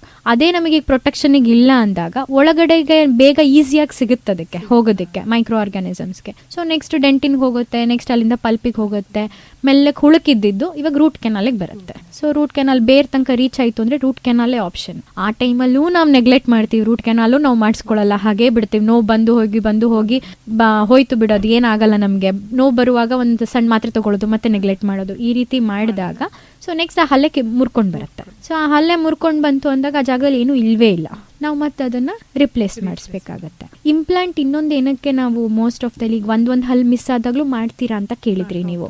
Usual ಆಗಿ ನಾವು ಬ್ರಿಡ್ಜ್ ಅಂತ ಏನು ಕೊಡ್ತೀವಿ ಅದು ಬಂದು ಆ ಕಡೆ ಈ ಕಡೆ 2 ಹಲ್ಲು ಸಪೋರ್ಟ್ ತೊಗೊಂಡು, ಈಗ ನಾವು ಹೇಗೆ ಒಂದು ಬ್ರಿಡ್ಜ್ ಕಟ್ತೀವಿ, 2 ಪೋಲ್ಸ್ ಇರುತ್ತೆ, ಮಧ್ಯದಲ್ಲಿ ಒಂದು ಬ್ರಿಡ್ಜ್ ಕಟ್ತೀವಿ, ಅದೇ ರೀತಿ ಹಿಂದೆ ಹಲ್ಲು ಮುಂದೆ ಹಲ್ಲು ಮಧ್ಯದಲ್ಲಿ ಏನು ಜಾಗ ಇರುತ್ತೆ ಆ ಜಾಗದಲ್ಲಿ ರಿಪ್ಲೇಸ್ ಮಾಡೋಕ್ಕೆ ಅಕ್ಕಪಕ್ಕ ಹಲ್ಲನ್ನ ಕೊರಿತೀವಿ. ನಾವು ಚೆನ್ನಾಗಿರೋ ಹಲ್ಲನ್ನು ಕೊರಿತೀವಿ, ಯಾಕಂದರೆ ಅಳತೆ ತೊಗೊಳಕ್ಕೆ ಬೇರೆ ಏನು ಸಪೋರ್ಟ್, ಗಾಳಿಯಲ್ಲಂತೂ ಹಲ್ಲು ನಿಲ್ಸೋಕ್ಕಾಗಲ್ಲ. ಸೊ ಹಾಗಾಗಿ ಸಪೋರ್ಟ್ ಬೇಕಾಗತ್ತೆ ನಮಗೆ ಅಂತ ಕೊರಿತೀವಿ ಆ ಕಡೆ ಈ ಕಡೆ ಹಲ್ಲು. ಅದೇ ನೀವು ಇಂಪ್ಲಾಂಟ್ ಆಪ್ಷನಿಗೆ ಹೋದಾಗ ಆ ಕಡೆ ಈ ಕಡೆ ಹಲ್ಲ ನಾವು ಮುಟ್ಲಿಕ್ಕೆ ಹೋಗಲ್ಲ. ಏನು ಚೆನ್ನಾಗಿದೆ ಹಲ್ಲು ಅದು ಹಾಗೇ ಇರುತ್ತೆ, ನಾವು ಅದನ್ನು ಟಚ್ ಕೂಡ ಮಾಡೋದಿಲ್ಲ. ಖಾಲಿ ಎಲ್ಲಿದೆ ಜಾಗ ಆ ಜಾಗದಲ್ಲಿ ಅಷ್ಟೇ ಡ್ರಿಲ್ ಮಾಡಿಕೊಂಡು ಸ್ಕ್ರೂ ಹಾಕಿ ಕ್ಯಾಪ್ ಹಾಕ್ತೀವಿ. ಸೊ ಮೋಸ್ಟ್ ಏನು ಹೇಳ್ತಾರೆ ಕನ್ಸರ್ವೇಟಿವ್ ಫಾರ್ಮ್ ಆಫ್ ಟ್ರೀಟ್ಮೆಂಟ್ ಅಂತನೋ ಅಥವಾ ಬೆಸ್ಟ್ ಫಾರ್ಮ್ ಆಫ್ ಟ್ರೀಟ್ಮೆಂಟ್ ಅಂತ ಹೇಳಿದಾಗ ಇಂಪ್ಲಾಂಟ್ಗೆ ನಾವು ಟಿಕ್ ಮಾಡಬೇಕಾಗತ್ತೆ. ಬಿಕಾಸ್ ನೀವು ಚೆನ್ನಾಗಿರೋ ಹಲ್ಲನ್ನು ಮುಟ್ತಾ ಇಲ್ಲ, ಅಲ್ಲಿ ಅದಕ್ಕೇನು ಟಚ್ಚೇ ಮಾಡೋಕ್ಕೆ ಹೋಗಲ್ಲ. ಸೊ ಖಾಲಿ ಜಾಗದಲ್ಲಿ ಮಾತ್ರ ರಿಪ್ಲೇಸ್ ಮಾಡಿ ಕೊಡ್ತೀವಿ. ಸೊ ಹಾಗಾಗಿ ನೆಗ್ಲೆಕ್ಟ್ ಮಾಡೋದ್ರ ಬದಲು ಅದು ಏನು ಇಮಿಡಿಯೇಟಾಗಿ ಕಾಣಿಸುತ್ತೆ ಕನ್ಸನ್ನು ಅದನ್ನು ಹೋಗಿ ಜಸ್ಟ್ ನೀವು ತೋರಿಸ್ಕೊಂಡು ಬಂದರೆ ಅಲ್ಲೇ ನಿಮಗೆ ಸೊಲ್ಯೂಷನ್ ಸಿಕ್ಬಿಡುತ್ತೆ. ಆ್ಯಂಡ್ ಇದು ಎಲ್ಲದಕ್ಕಿಂತ ಬೆಟರ್ ನೀವು ಪ್ರಿವೆನ್ಷನ್ ಅಂತ ಹೇಳಿದಾಗ ನೀವೇನಾಗುತ್ತೆ ಅದು 6 months once, yearly once, just make sure ಒಂದು ಡೆಂಟಿಸ್ಟ್ ವಿಸಿಟ್ ಅಷ್ಟೇ. It will not take much time, ಒಂದು ಅರ್ಧ ಗಂಟೆನೂ ತೊಗೊಳ್ಳಲ್ಲ ನಿಮಗೆ. ಹೋಗಿ ಒಂದು ಅರ್ಧ ಗಂಟೆ ಅವ್ರನ್ನ ತೋರಿಸ್ಕೊಂಡು ಎಲ್ಲ ಕರೆಕ್ಟ್ ಇದೆ ಅಂತ ಕ್ಲಿಯರ್ ಮಾಡಿಕೊಂಡು, ಕ್ಲೀನಿಂಗ್ ಬೇಕಾಗುತ್ತೆ ಕೆಲವರಲ್ಲಿ, ಈ ಹೊಸಡಲ್ಲಿ ಏನು ಕಸ ಸೇರ್ಕೊಳ್ಳುತ್ತೆ ಅದು ಪದೇ ಪದೇ ಸೇರ್ಕೊಂಡು ಯೆಲ್ಲೋ ಕಲರ್ ಆಗಿರುತ್ತೆ. ಹೌದು.